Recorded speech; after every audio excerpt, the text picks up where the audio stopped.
말씀 창세기 45장입니다. 요셉이 시종하는 자들 앞에서 그 정을 억제하지 못하여 소리질러 모든 사람을 자기에게서 물러가라 하고 그 형제들에게 자기를 알리니 그때에 그와 함께한 다른 사람이 없었더라. 요셉이 큰 소리로 우니 애굽 사람에게 들리며 바로의 궁중에 들리더라. 요셉이 그 형들에게 이르되 나는 요셉이라. 내 아버지께서 아직 살아 계시니까 형들이 그 앞에서 놀라서 대답하지 못하더라. 요셉이 형들에게 이르되 내게로 가까이 오소서. 그들이 가까이 가니 이르되 나는 당신들의 아우 요셉이니 당신들이 애굽의 판자라. 당신들이 나를 이곳에 팔았다고 해서 근심하지 마소서. 한탄하지 마소서. 하나님이 생명을 구원하시려고 나를 당신들보다 먼저 보내셨나이다. 이 땅에 2년 동안 흉년이 들었으나 아직 5년은 발가리도 못하고 추수도 못할지라. 하나님이 큰 구원으로 당신들의 생명을 보존하고 당신들의 후손을 세상에 두시려고 나를 당신들보다 먼저 보내셨나이다. 그런즉 나를 이리로 보낸 이는 당신들이 아니요 하나님이시라.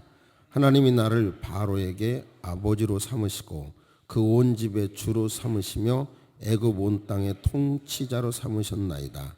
당신들은 속히 아버지께로 올라가서 아뢰기를 아버지 아들 요셉의 말에 하나님이 나를 애굽 전국의 주로 세우셨으니 지체하지 말고 내게로 내려오사 아버지 아들들과 아버지의 손자들과 아버지의 양과 소와 모든 고센 땅에 머물며 나와 가깝게 하소서. 아멘.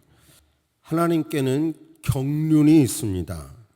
경륜이라는 단어는 우리가 많이 안 쓰니까 선 16년을 향한 우리에게 향한 우리 민족에게 향한 하나님의 경륜이 있습니다.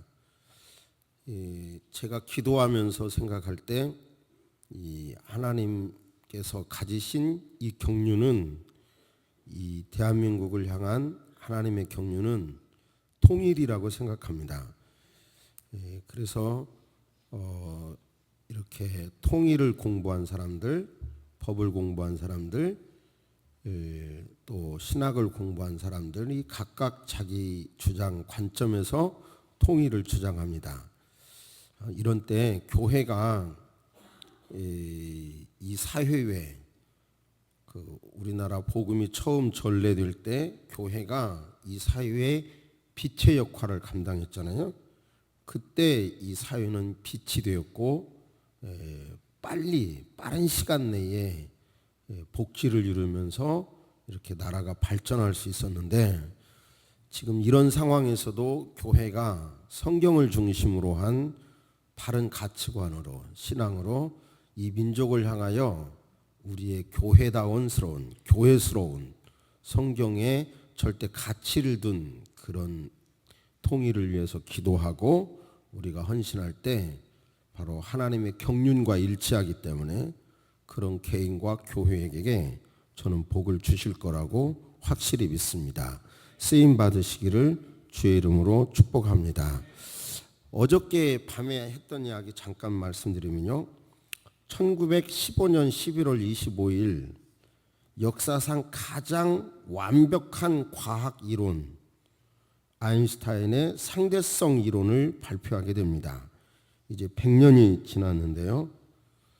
너무 어려워서 쉬운 것 같지만 너무 어려워서 그것으로 노벨상을 탄 사람이 없다고 하는 말이 회자되더라고요. 언뜻 보면 쉬운데 어렵다는 얘기죠.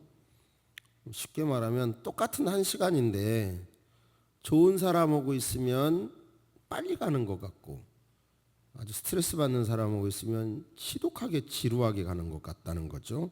관측자에 따라서 달라진다는 건데 그 말을 어려운 말로 그대로 인용을 해보면 하나를 절대화시키기 위하여 다른 모든 걸 모두 상대화시키는 것이 상대성 이론이고 하나를 절대화한다는 그 하나는 바로 빛의 속도라는 것입니다.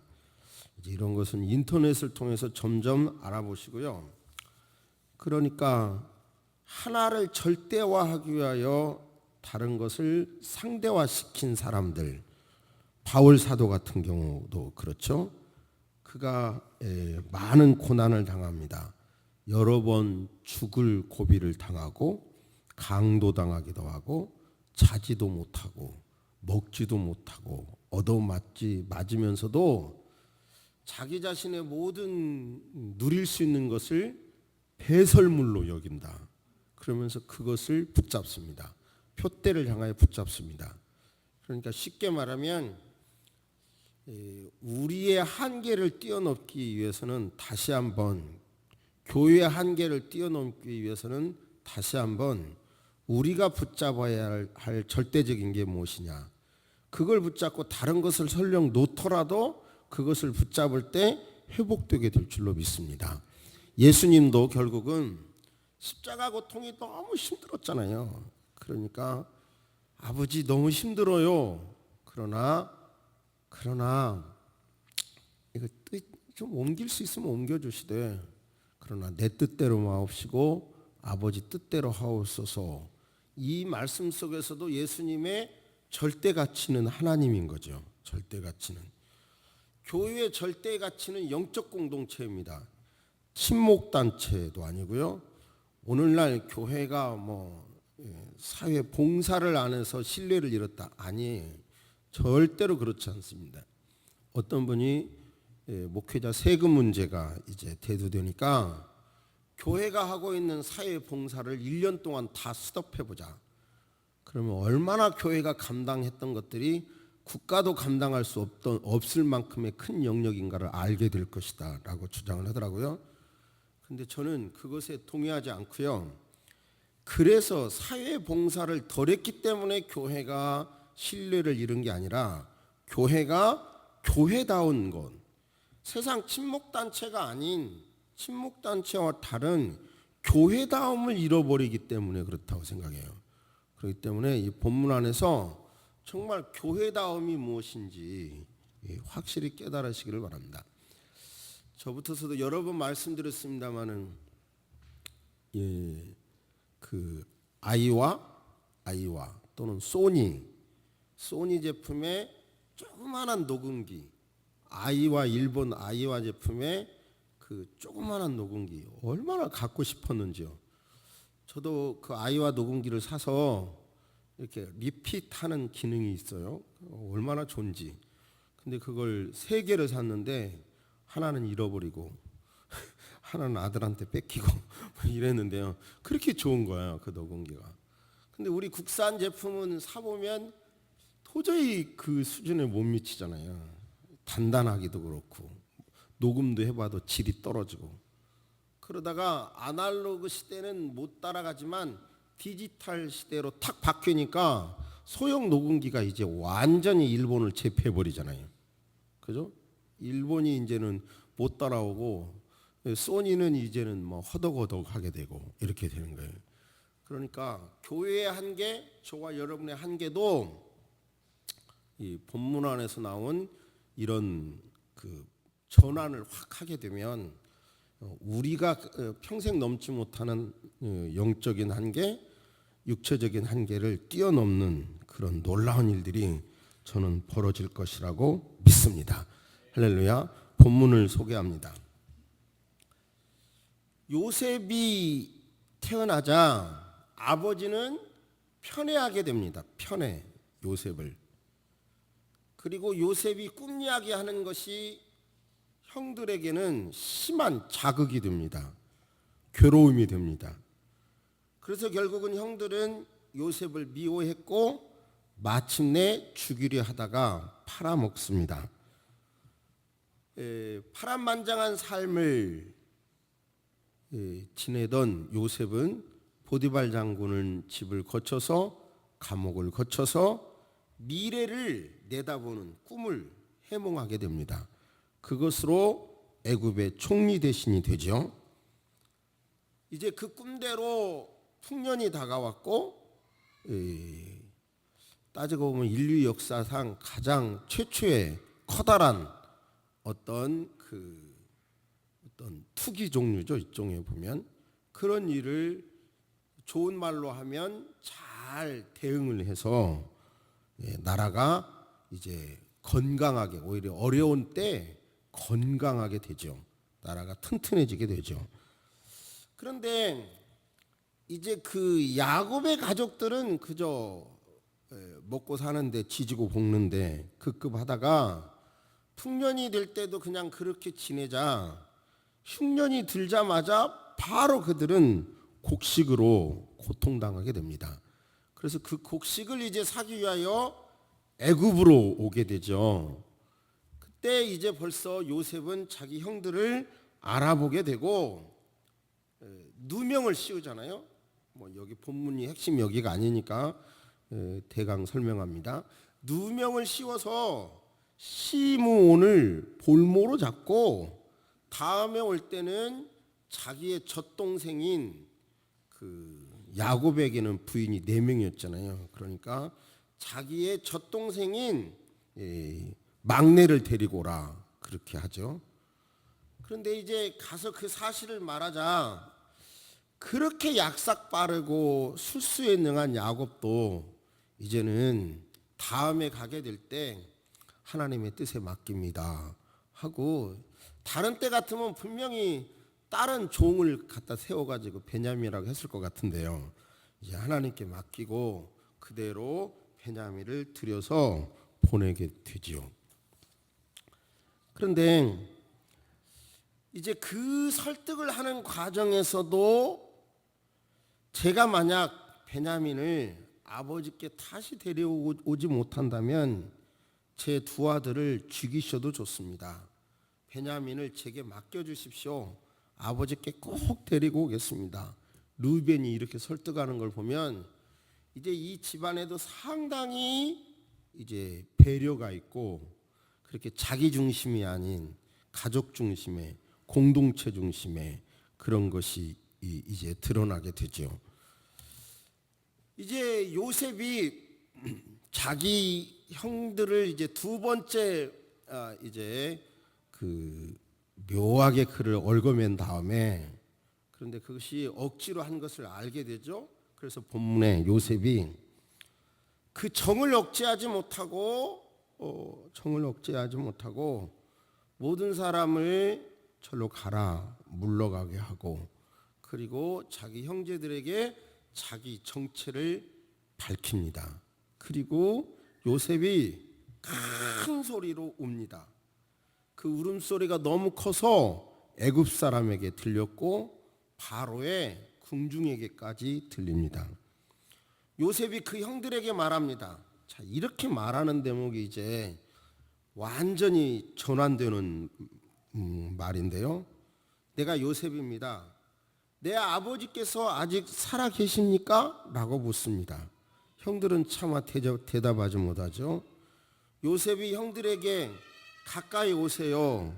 가까이 오자. 나는 당신들의 아우 요셉입니다. 당신들이 애굽의 판자입니다. 당신들이 나를 이곳에 팔았다고 해서 근심하지도 말고 한탄하지도 마세요. 하나님이 생명을 구원하시려고, 즉 우리 가족의 생명을 구원하시려고 나를 당신들보다 먼저 보내신 겁니다. 나타난 현상은 이제 형님들이 나를 미워했고 팔아먹고 이렇게 된 거고, 죽이려다가 팔아먹고 하게 된 것 같지만 본질적인 숨은 하나님의 섭리는, 경륜은 우리 가족의 생명을 살리려고 나를 먼저 보내신 것입니다.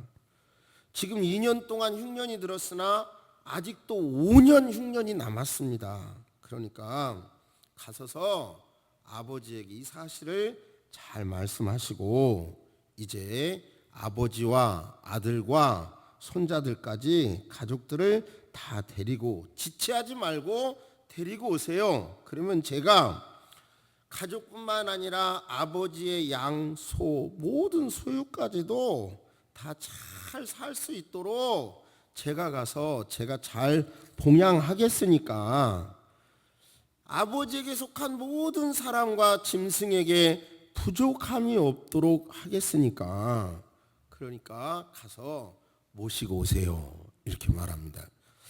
저는 이 사건이 이 말로 인하여 요셉도 그 형제들도 바로 그 앞에 보면 어려움을 당했을 때요, 자기들끼리 막 말을 해요. 우리가 동생을 팔아먹어서 이런 일을 당하는가 보다, 이런 말을 다 하거든요. 그러니까 요셉이 자기들 말을 못 알아듣는 줄 아는데 요셉은 그 말을 다 듣고 있었죠. 요셉의 입장에서는 외국에서 이렇게 살아가니까 바빠서 생각했는지는 안 했을 수는 있지만 그도 이제 해석을 완전히 싹 바꿔버리는 거예요. 자, 우리 가족의 생명을 살리려고 나를 먼저 보낸 겁니다. 그러니까 네가 옳냐 내가 옳냐, 내가 그렇게 꿍꿍 얘기한 것이 그렇게 큰 잘못이에요. 그리고 형들이 그렇게 나를 팔아먹은 건 너무 못된 짓이에요. 그 수준에서는 맨날 얘기해봐야 답이 없잖아요. 답이 없는 사건이 차원을 탁 달리해가지고 아날로그로는 아무리 싸워봐야 소니 제품 못 따라갔다니까요. 아이와 못 잡는다니까요. 이렇게 디지털로 확 바꾸니까 세계적으로 제품이 훨씬 능가하게 되잖아요. 그러니까 이 차원을 탁 높여서 하나님이 내 가족을, 우리 가족을 살리려고 나를 먼저 보내신 겁니다. 형들이 팔아먹고 말고 한 이런 문제, 그런 문제 그 따지지 마세요. 오히려 하나님이 이렇게 한 것입니다. 이렇게 탁 털어버리잖아요. 그럴 때 요셉에게도 숨통이 탁 트여진 거고, 요셉을 팔아먹은 형들도 그러나 자세히 보면 결국은 그들은 아버지가 죽을 때 또 두려워하는 걸 보면요, 완전히 또 떨어내지는 못하고 있어요. 그리고 베냐민의 입장에서는 이복 형들에게 당했던 서러움도 한순간에 탁 털어지는 거고요. 아무튼 어떤 이렇게 이 양측의 만남으로 인하여 이 완전히 구약 성경의 이제 새로운 장르로 확 열리게 되는 거죠. 그러죠? 아무튼 바라기는 남과 북이 이렇게 요셉과 그 형제들이 만나는 것처럼 우리가 서로 죽이고 북한이 남한을 부산만 남기고 다 점령할 만큼 짓밟을 만큼 짓밟아 받고, 우리 남한도 유엔의 도움으로 이북을 짓밟을 만큼 짓밟아 받고, 독일은 서로 싸운 적은 없거든요. 그런데 우리는 이런 싸운 이 갈등이 이것이 굉장히 의외로 크지요. 그러나 여러분요, 이런 모든 걸 덮고 이렇게 요셉과 형제들이 더 높은 차원의 이야기를 하면서 확 풀어내듯이 여러분의 막힌 문제들도 이렇게 확 풀어내시기를 주의 이름으로 축복합니다. 할렐루야. 그런데 여기서 이제 항상 말씀하지만 통일도요, 확 풀어낸다고 해서 이북하고 반반 통일할 수가 없는 거고요.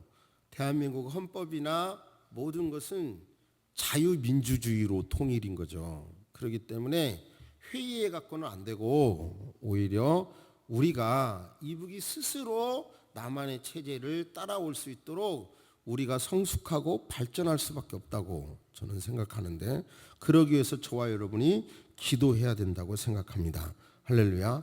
그러기 위해서 뭔가 이 민족, 교회, 개인이 확 달라지기 위해서 여러분 우리 생각을 전환해야 되는데요. 그 여러 차례 제가 작년에 후반기에 여러 차례 말씀드렸지만 우리 시대의 가장 구체적인 사례이기 때문에 말씀드린 겁니다. 조금 더 구체적으로 오늘 다시 말씀드리면 1864년 독일 물리학자가 엔트로피라는 단어를 사용합니다.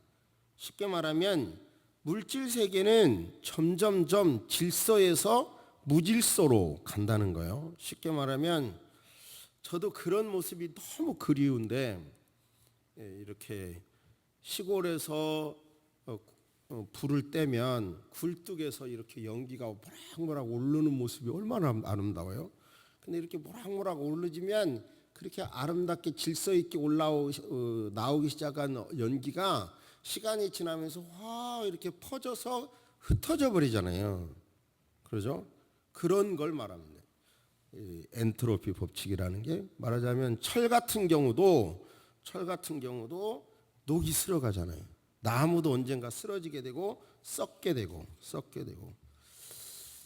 그런데 책으로 구체적으로 한동대학교의 19년 총장이셨던 김영길 박사께서 신엔트로피라고 하는 그런 책을 썼어요. 그래서 이게 뭐야? 이런 말이 있어? 이렇게 보니까 모든 것이 질서에서 무질서로 가지만 생명력이 있으면 말하자면 더 질서롭게 될 수 있다는 논리예요. 그러면서 교육도 모두가 나만을 위한다고 할 때 남을 위해서 공부하고 남을 섬기기 위해서 꿈을 갖는 사람은 하나님께서 쓰신다는 논리예요. 그런데요, 제가 그분이 이제 구속이 됐을 때 말하자면 학교 교직원들의 사례비를 못 주고 있을 때 정부 보조금으로 일시 대치하거든요. 먼저 준 다음에 금방 다시 대치했는데 그 학교를 이제 뺏으려고 그것을 진정하고 고소하고 그렇게 했다가 구속이 됐는데요.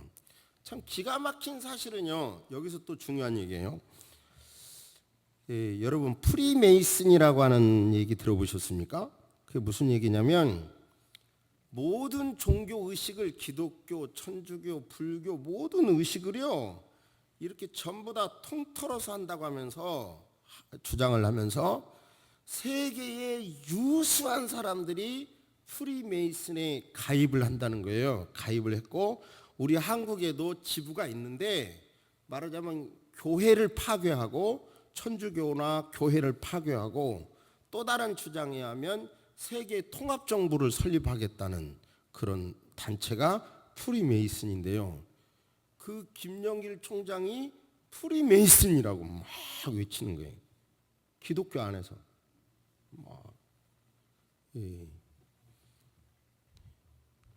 그게 이제 우리들의 모습이고요. 그런데 결국은 이제 불교, 힌두교 이런 모든 종교를 통합해서 성서를 제단에 두고 맹세는 코란이나 베타에게 하고 그리고 세계 종교도 통합하고 정부도 통합하겠다는 이게 종말을 얘기하는 사람들은 이 프리메이슨을 얘기하거든요. 근데 이게 과연 엄청난 이게 단체라는 거예요. 엄청난 단체. 근데 아무튼 이런 얘기를 하다가 보면 이제 너무 심각하니까 한없이 말려 들어가니까 이 정도만 하고요. 근데 확실한 것은 그분의 주장대로 어떤 생명의 가치가 있는 사람은 무질서로 이렇게 일반적으로는 흘러가지만 그 신엔트로피 법칙의 생명력을 가진 사람은 반대로 점점 더 질서 있게 하고 그 구체적인 모델이 우리 대학교다 이런 식으로 책을 쓰는 거예요. 저는 동의를 해요. 바로 그러니까 저와 여러분도 교회가 뭐하냐 정말 무질서로 가는 게 아니라 교회가 가장 교회다운 게 뭐냐 그러면은 이 교회는 하나님께 영광 돌리는 영적인 공동체가 여러분요 우리 수준이에요. 1차 목표예요. 구제도 이것도 아니고요. 그러니까 무슨 위로해 주라 예를 들어서 제가 공감해 줘라 이런 거 많이 훈련하지만 다 지엽적인 거예요. 1차적인 것이 하나님께 영광 돌리는 거예요. 우리 각자의 달란트로 자기 위치에서 그 일을 감당하는 것이 교회예요. 그 사명을 분명히 할 때 교회가 교회되고 세상을 이끌어갈 수 있는 힘 있는 단체가 되리라 믿습니다. 할렐루야. 교회가 많은 무슨 주민센터처럼 복지 프로그램을 갖습니다. 노인대학도 하고 무슨 뜨개질 아카데미, 기타 아카데미 다 하지만 사실은 저도 안 하려고 하는 건 아니지만 확실한 것은 보세요. 구청보다 동사무소마다 다 요즘 그거 해요. 동사무소마다 아이들을 섬긴다고 해도요, 저기 야탑에 가보니까 아이사랑 놀이터에 장난감이요, 삼성이 돈 대줘가지고요, 신형 장난감을 꽉 갖다 놓고요 2주일씩 척척 빌려주는데 기가 막히더라고요. 교회가 어떻게 그런 거 따라가요? 교회는 그런 걸 어설프게 따라가는 게 교회라고 생각하면 애시당초 못 따라가요. 우리 교회도 처음에 컴퓨터가 처음 나올 때 교회에다가 이쪽 저쪽에다가 예를 들어서 우리 청년들이 와서 컴퓨터를 하고 놀으라고 컴퓨터 시설을 했지만 조금 있으니까 지지난달로 컴퓨터 뒷것마저도 철거해 버렸어요. 왜냐, 이제 다 스마트폰 갖고 있으니까 그거 필요가 없어져 버리는 거예요. 그러니까 이런 걸 하지 말자는 얘기가 아니라 사회가 갖는 이런 하고 있는 것은 지엽적인 거고, 본질적인 핵심 가치는 영적인 공동체고, 여러분요, 영적인 중심으로 조직이 이루어지고 교회가 운영이 돼야 하나님의 나라가 힘있게 펼쳐지고, 근본 가치를 품고 있을 때 하나님께서 교회를 세워주시고 여러분을 세워주신다고 저는 확실히 믿습니다. 2015년 저는 평생 여러 가지 일로 잘 아시는 대로 항상 그렇게 여유롭거나 편안한 목회를 해오지 않았지만, 여러 가지 일로 이상하게 제 심정적으로는 가장 힘든 때를 보냈어요. 힘든 때를 보내고 참 마음에 여러 가지로 이렇게 어려운 때를 보냈는데, 그래서 개인적으로는 개인적인 얘기입니다마는 외손자 우진이가 태어난 걸 저는 너무 감사하고요. 그를 볼 때 많은 위로를 제가 받았고요. 근데 이제 그 녀석도 벌써 지가 원하는 걸 못하게 하면 막 하라고 벌써 이제 하고 그렇지만, 근데 아무튼 그것도 감사하고요, 인간적으로는. 근데 제 마음속에 시험 받거나 어려움 당하지 마시고요. 이제 주보에 나옵니다마는 결국은 교회는 하나님의 교회이기 때문에 하나님께서 책임져 주시겠지만, 특단의 변화를 주지 않는다면 새소망 교회의 유지도 못할 때가 오겠다. 이대로 가면 유지도 못하겠다. 본질적으로 무엇을 바뀌어야 하는가. 어저께 제 동기 가운데 저 동탄 쪽에서 목회를 하는 동기가 있는데, 그 친구를 만나고 온 친구가 돈이 100억이 부채예요. 100억이. 겉은 큰 소리 치지만 100억이 막 목을 조이고 있다는 이야기를 들었는데요. 우리는 그 정도는 아니죠. 우리 교회는. 그렇지만은 뭔가 특단의 변화가 없이는 이게 우리 새소망 교회도 결국은 운영도 못하겠다는 위기감을 금년에 느꼈고요. 그래서 제가 그 위기감을 느끼면서 제가 했던 것이 먼저 우선 기도를 더 하자. 그래가지고 새벽 기도를 5시 반에 하더라도 나는 4시부터 하자. 그래가지고 그때부터 제가 새벽 4시에 일어나서 이제 새벽 기도를 했습니다. 그리고 철야를 했어요. 근데 한 달 반 철야를 하니까 도저히 몸이 감당을 못 하더라고요. 그래서 철야는 계속하진 못했고, 그러나 제가 교회 나오는 날은 새벽 4시부터, 안 나와도 이제는 새벽 4시부터 기도하는 그런 습관은 갖게 됐고요. 또 두 번째 제가 했던 일이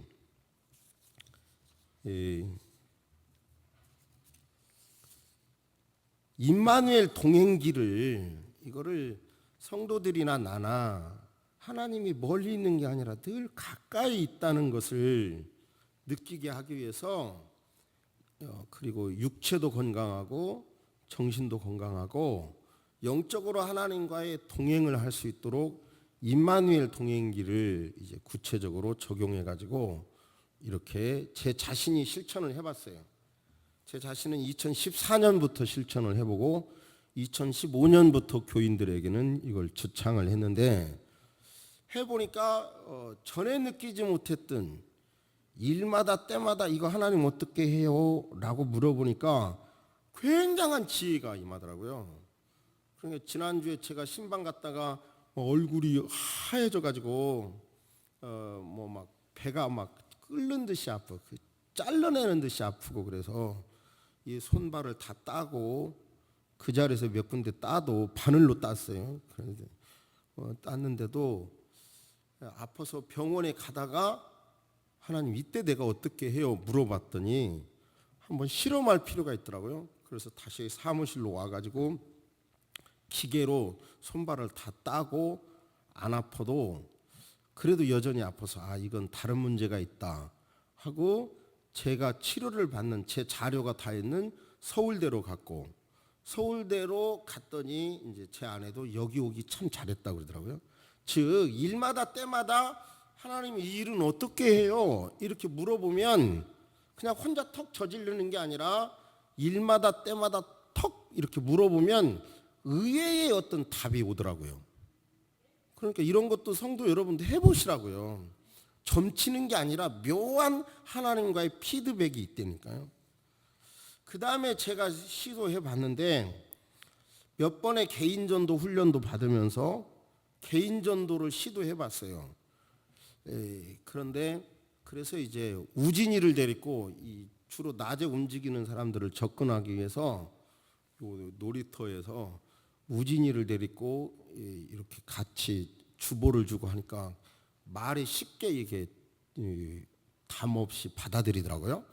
그래갖고 같이 이렇게 주고 그러니까 그런 것도 해보고 또 밤에 나가서 음식점이나 술집도 가서도 해봤는데 내가 몸도 아프고 시간이 바빠서 못했지만 이것은 끝내 금년에는 이 일을 우선 교역자들부터 해보고 우리가 앞장서서 해보고 그 다음에 교인들이 따라오세요.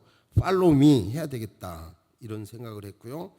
이것을 하지 않고는 결국은 우리 교회 한계를 뛰어넘지 못하겠다 이런 생각을 했고 또 하나 하는 것이 이제 전도사님을 통해서 교인을 만나는 것보다 이제 내가 교인을 직접 만나겠다. 그래서 12월 달부터 이제 신방할 일이 있으면 나에게 직접 문자하세요 이렇게 하고 있고 김은숙 전도사님의 사역도 이제 교인 관리에서 그러니까 이 교인 관리 쪽은 백날 해도 그 한계가 있거든요. 전도하는 쪽이 이게 안 되고 요것만 해갖고는 무너지도록 돼 있어요.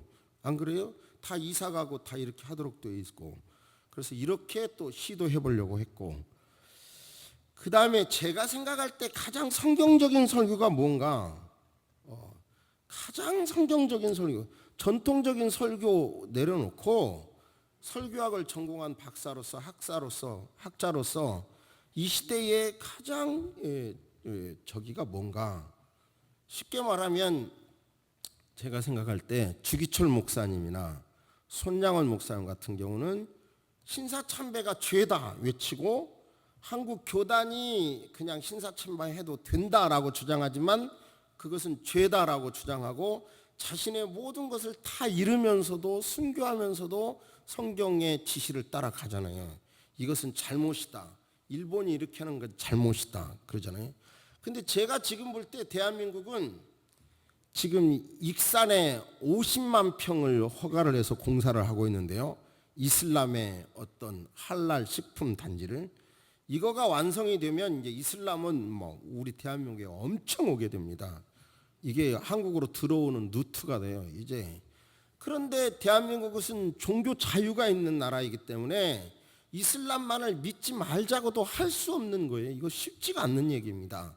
이런 나라에서 어떻게 우리는 우리의 신앙을 지키고 다원화되는 이런 상황에서 어떻게 해야 될 것인지 동성 결혼 문제라든지 또한 소수자 문제라든지 또는 어떤 줄기세포나 이런 문제라든지 뭐 이런 하여튼 너무나 많은 통일의 문제라든지 이거를 결국은 그거를 말하기 위하여 설교를 한다고 하면 이것은 강연이 되지만 하나님 뜻이 아니지만 본문을 설명해내기 위해서 쓰는 것은 제 양심상 이것은 목사님들이 공부 안 해서 걱정이지 이것은 중요하다고 생각을 했고 저는 내 나름대로 나이가 먹지만 정말 몸을 불태워 연구할 것은 성경 본문에 맞는 불태워서 공부했어요. 작년에도 이제 말하자면 화요일 날과 목요일 날 밤 7시부터 10시까지 법무부하고 북한대학원에 가서 이것도 공부했는데요. 제 나름대로는 내가 노는 시간에 내가 공부한다 이런 거였고요. 아무튼 최고의 설교자가 되겠다는 것이고, 마지막으로 오늘 설교와 이제 관련된 비전이 뭐냐면, 정말 하나님에게는 경륜이 있고 하나님에게는 지금 요셉과 야곱을 향한 경륜이 뭐냐면, 그들을 거대 민족으로 키워서 세상을 구원하는 민족 공동체를 만들기 위하여 요셉을 그곳에 보냈고, 그 가족들이 그곳으로 가서 거대 민족으로 성장하는 것이 하나님의 경륜이거든요. 그 일의 순종을 요셉은 알게 모르게 했고, 그러기 때문에 하나님이 복을 주신 것이고, 제가 생각할 때는 이 시대를 향한 성경적인 정치가들이 말하는 야당의 입장이거나 여당의 입장이 아니라 성경이 말하는 것이 그리스도인이 가져야 할 방향이 무엇이냐를 우리가 안고 기도하도록, 우리 한국교회가 기도하도록, 그렇게 제가 가진 어떤 열심과 학문적인 배경을 통해서 여러분 이렇게 해야 바로 이 아날로그 시대에 일본을 소니나 아이와 제품을 못 따르다가 디지털이 되니까 확 달라듯이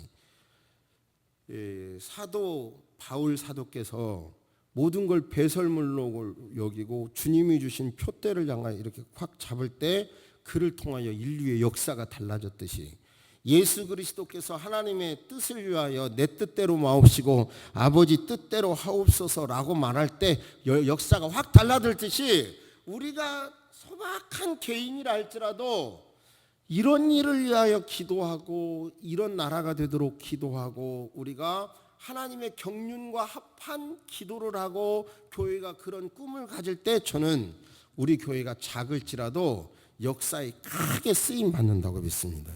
여러분이 그렇게 쓰임 받는다고 믿습니다. 할렐루야. 마지막 이야기하고 마치겠습니다. 그러니까 커다란 비전을 보지 못하면 작은 문제는 죽을 때까지 다 갑론을박할 수밖에 없어요.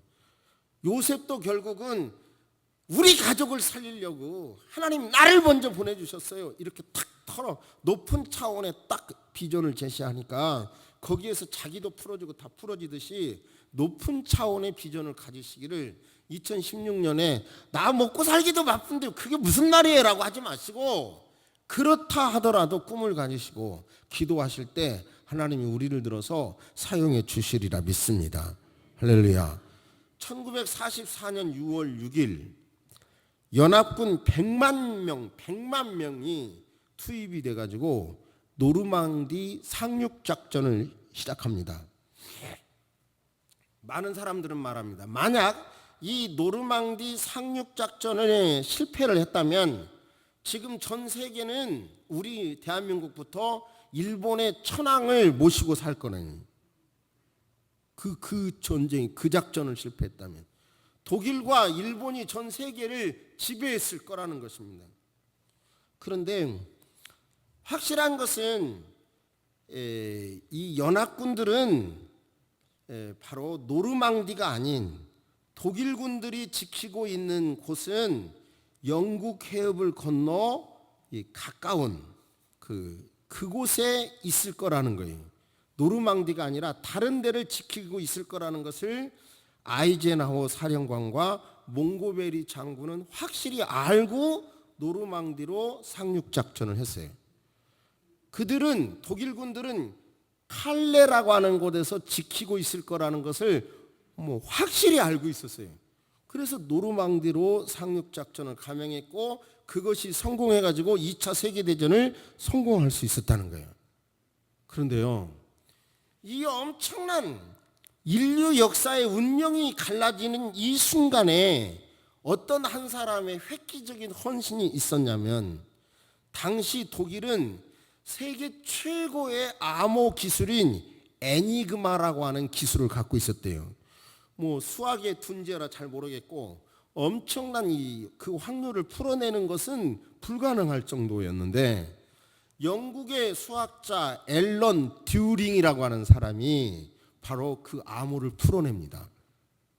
그래가지고 저 독일 군들은 칼레라고 하는 곳에서 지킨다는 것을 암호를 해독해가지고 알아내서 노르망디로 안전하게 상륙작전했던 게, 물론 아시는 분은 아시겠지만 그 사람이 바로 컴퓨터의 이론적인 모델을 제시한 사람인데요.